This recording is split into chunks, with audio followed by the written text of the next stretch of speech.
Vamos para o tema importante de hoje. O professor Wellington Macedo já está aqui e vai conversar com a gente. Você irá ouvir agora o quadro Entenda Direito, com os professores da Faculdade de Direito da FUMESC. Semana passada nós tivemos aqui o professor Felipe Sancho, hoje ao vivo, novamente conosco aqui, professor Wellington Macedo. Professor Wellington, prazer tê-lo aqui no nosso programa nessa quinta-feira. Nós vamos falar sobre um assunto importante, proteção ao patrimônio cultural. Primeira vez que a gente fala desse assunto aqui no programa hoje, inclusive é dia do folclore. Nós temos uma festa tradicional que começou na semana passada, está ocorrendo aqui na cidade de Machado. É um tema bem interessante. Obrigado mais uma vez por nos atender. Bom dia, professor. Bom dia, Livelto. Bom dia aos ouvintes da Estação Cultura. É um prazer retornar, o prazer é todo meu de retornar aqui aos estúdios da rádio para a gente conversar um pouquinho sobre direito, sobre patrimônio cultural, um tema tão relevante, especialmente nessa data em que se comemora o dia do folclore e aqui em Machado a festa de São Benedito. Prazer tê-lo aqui mais uma vez, professor Wellington. Como nós já começamos aqui, falei na minha fala e agora lembrando, né, professor, lembrando sobre a festa de São Benedito tradicional, né, 105 anos de festa, considerada inclusive patrimônio cultural e material do povo de Machado. Eu já começo perguntando, professor Wellington, o que significa, né, qual é o significado, né, no ponto de vista do direito? Bom, Livelto, quando a gente pensou nessa participação aqui na rádio, nessa data especial, que é da Festa São Benedito, a gente pensou em falar sobre patrimônio cultural.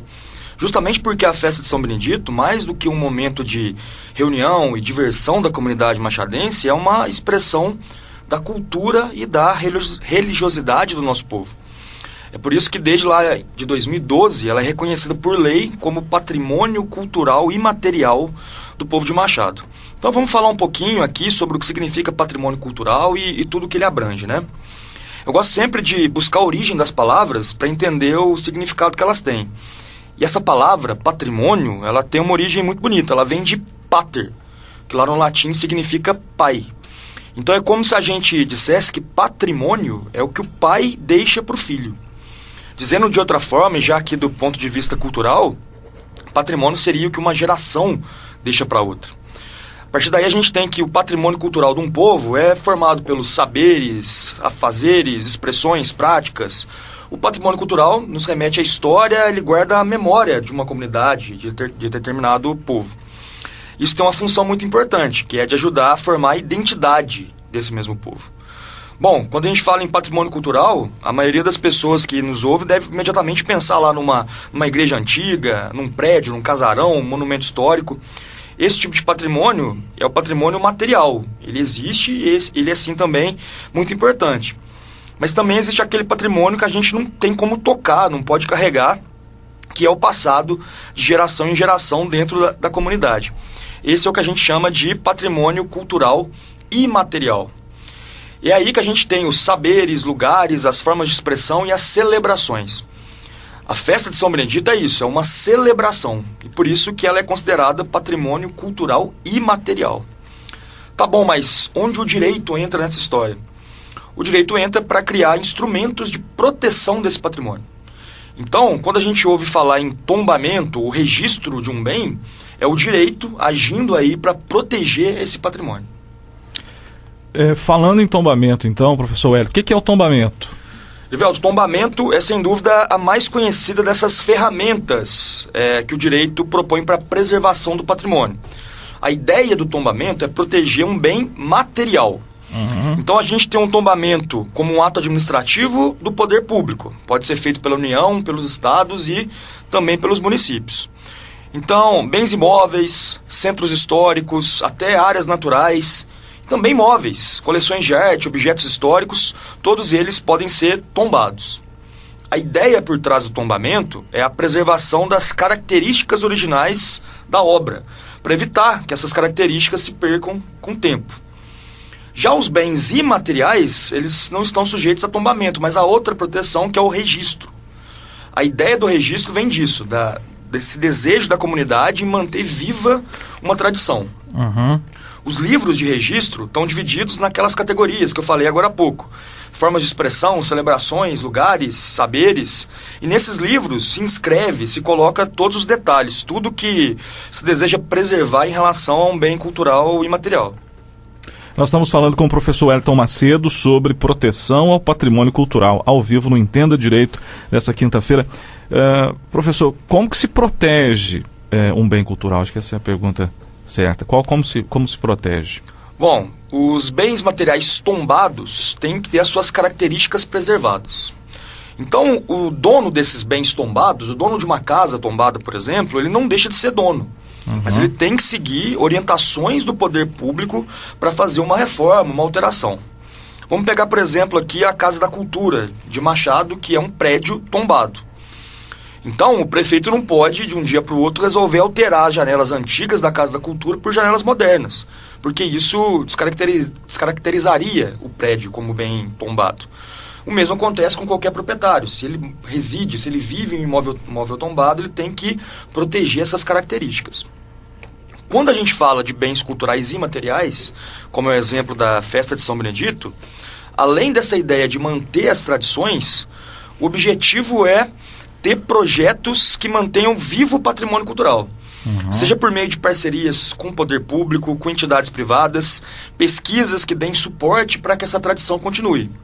No caso de Machado, isso significa, em relação à festa de São Benedito, investimento para preservar e difundir a tradição das congadas e as tradições que se relacionam à festa. Outro ponto importante dentro desse assunto que o professor Wellington está trazendo aqui, vamos falar do papel da comunidade, né, da sociedade. Qual que é o papel, né, da sociedade na proteção do patrimônio cultural, professor? Erivelto, a Constituição Federal ela diz o seguinte: a comunidade ela tem o papel de cogestora do patrimônio. Então, dizer para o nosso ouvinte que qualquer pessoa, qualquer cidadão, qualquer um dos nossos ouvintes pode pedir para o poder público a abertura de um estudo para proteger um patrimônio cultural, seja ele material ou imaterial. Além disso, toda cidade tem um Conselho do Patrimônio Cultural, que é onde a gente tem a participação da sociedade na formulação dessas políticas públicas de preservação. Esse conselho é justamente formado por representantes da comunidade. As reuniões desse conselho têm que ser abertas ao público, comunicadas com antecedência. Então, Erivelto, assim como aconteceu com a festa de São Benedito, a comunidade pode iniciar um movimento para a proteção de outros bens culturais que ela considere relevantes. Sejam eles bens materiais, como um prédio, como um objeto, e bens imateriais, saberes, afazeres, celebrações. Mais importante que tudo isso, Erivelto, a comunidade tem que valorizar e cuidar do patrimônio cultural. Esse é o papel dela como cogestora que a Constituição lhe conferiu.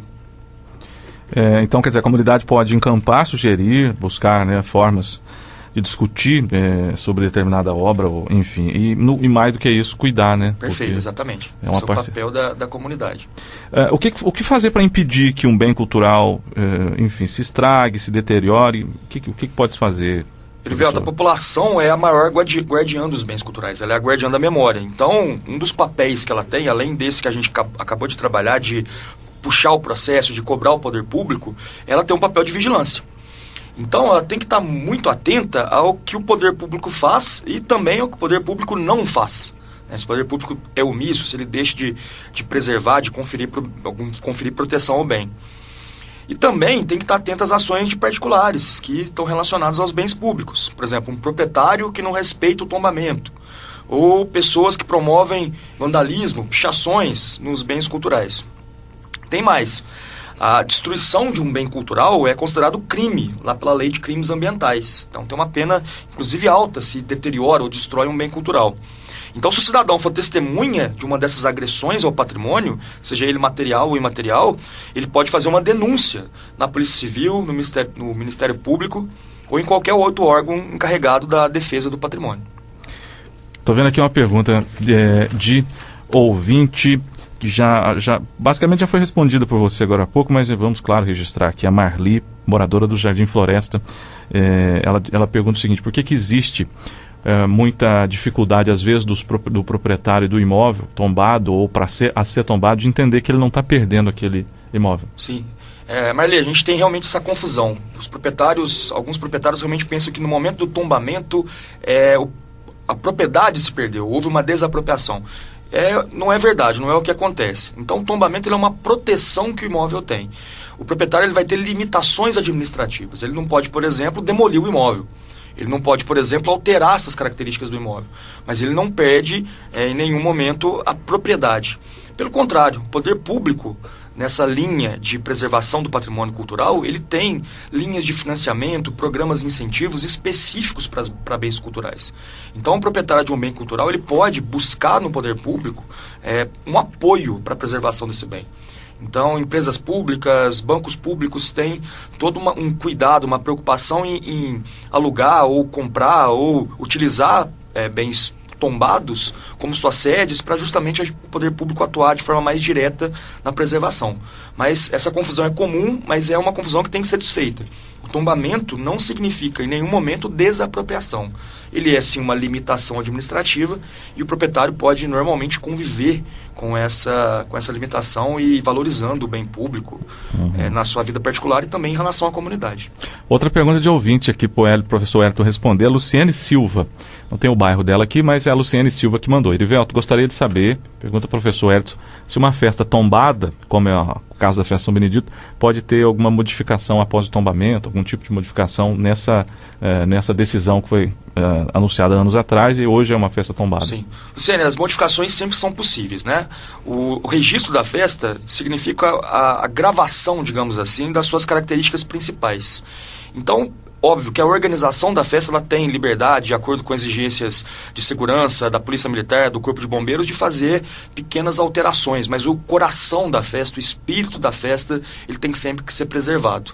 Então, óbvio que a organização tem liberdade para mexer ali em alguns pontos específicos da festa, mas não pode mexer no seu espírito principal. Então, não seria possível, por exemplo, excluir as congadas da festa. As congadas são o coração da festa, então não faria nenhum tipo de sentido. Ou, por exemplo, retirar a festa do seu lugar tradicional, que é a Praça de São Benedito. Mas alterações em relação à organização, em relação à duração, tudo isso faz parte da organização, porque nenhum direito, né, mesmo os mais fundamentais, são absolutos. Então, sempre que a gente tem algum conflito ali entre a preservação do bem cultural e, por exemplo, a questão da segurança, a questão do conforto acústico, do meio ambiente, isso tudo tem que ser sopesado no caso concreto. Então, sempre buscando a razoabilidade, o equilíbrio aí entre esses valores que podem, em determinado momento, entrar em conflito.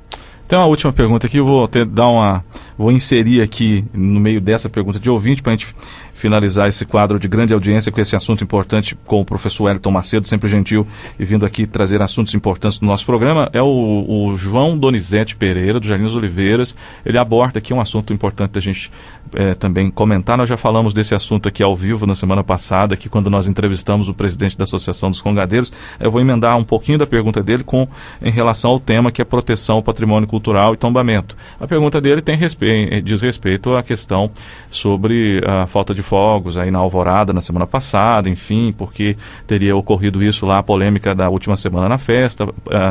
Houve um TAC, nós já falamos aqui o termo de ajuste de conduta, que foi proposto pelo Ministério Público. A minha pergunta, para juntar com a dele, professor Wellington, em relação a esse tipo de coisa, isso faz parte também, essa alvorada, por exemplo, tradicional, ela também é tombada? Como é que se explica essa questão, se é uma festa de 105 anos, e como é que se explica essa situação em relação a uma festa tombada com a alvorada e essa polêmica aí desses últimos dias, que acabou já tendo esclarecimentos aí por parte dos envolvidos? Erivelto, esse processo que culmina lá em 2012 com a declaração da festa como patrimônio imaterial do povo de Machado, ele começa em 2009, 2010 e é feito um dossiê onde toda a história da festa, todas as atribuições das partes que organizam a festa, né, a paróquia, o município e especialmente a Associação de Congadeiros é delimitada. E a alvorada é sim parte da festa, uma parte importante, faz parte da tradição e ela também é considerada um bem protegido, ela também é patrimônio imaterial do povo de Machado. O que acontece é que as entidades que organizam a festa, além de respeitar a cultura, elas têm a obrigação de respeitar todas as normas relativas à segurança, por exemplo. Então, em relação à queima de fogos, que é uma situação que está sendo muito discutida nessa semana de festa, existem Existe uma legislação federal que fala sobre a queima de fogos, e existe lá uma instrução técnica dos bombeiros, a instrução técnica número 25, que determina padrões de segurança para que a queima de fogos não gere risco de acidente para a população. Então, não existe, da parte das entidades que organizam a festa, ou até do próprio Ministério Público, aqui falando já como servidor do Ministério Público de Minas Gerais, que existe uma preocupação que a tradição esteja aliada à questão da segurança. Então, desde que estejam respeitados as regulamentações, especialmente a Instrução Técnica 25 do Corpo de Bombeiros, que é a que trata da distância, da segurança dos fogos, essa tradição tem que ser mantida. Mas essa tradição não pode colocar em risco a segurança das pessoas que frequentam a festa, dos fiéis, dos congadeiros. Então, essa questão da segurança tem que estar aliada à questão da tradição. Elas não são inimigas. Elas têm que estar ali juntas para conseguir fazer que a festa mantenha a sua tradição e que não cause risco à segurança das pessoas. A resumo, então, para a gente fechar esse assunto, não foi proibido. Não, de forma nenhuma. Foi sugerido as inspeções técnicas que não teriam sido ainda cumpridas, mas a informação de bastidores é que parece que estão sendo cumpridas agora ainda. Que agora, no próximo final de semana, a gente já consiga ter a queima de fogos perfeitamente possível dentro das instruções de segurança, da instrução técnica número 25 do Corpo de Bombeiros. Lembrar que o poder de polícia, para fiscalizar isso, é do Corpo de Bombeiros Militar de Minas Gerais. Então, a decisão em relação se os fogos podem ser soltados, se não podem, quais tipos de fogos, é dos bombeiros. Então, isso está sendo, a informação que eu também tenho, também de bastidores, é que isso está sendo verificado junto ao Corpo de Bombeiros para ser resolvido agora para o segundo final de semana da festa. Professor Wellington, muito obrigado por atender aqui sempre os nossos ouvintes, como os demais professores sempre fazem gentilmente. Quando não dá tempo de responder aqui, respondem após o programa, enviam as perguntas diretamente aos ouvintes e a gente aqui que nós também repassamos a eles, né? E muito obrigado pela participação, pelo bate-papo falando desse importante assunto nessa quinta-feira no Entenda Direito, e até o próximo assunto, até a sua próxima participação conosco aqui. Eu que agradeço, desejo uma boa festa de São Benedito aos nossos ouvintes aqui de Machado, que a tradição seja valorizada, que a segurança das pessoas esteja também em primeiro lugar, e um grande abraço a todos e até a próxima oportunidade. Entenda Direito dessa quinta-feira, sempre ao vivo esse quadro aqui. Hoje o professor Wellington Macedo esteve conosco participando, falando sobre proteção ao patrimônio cultural.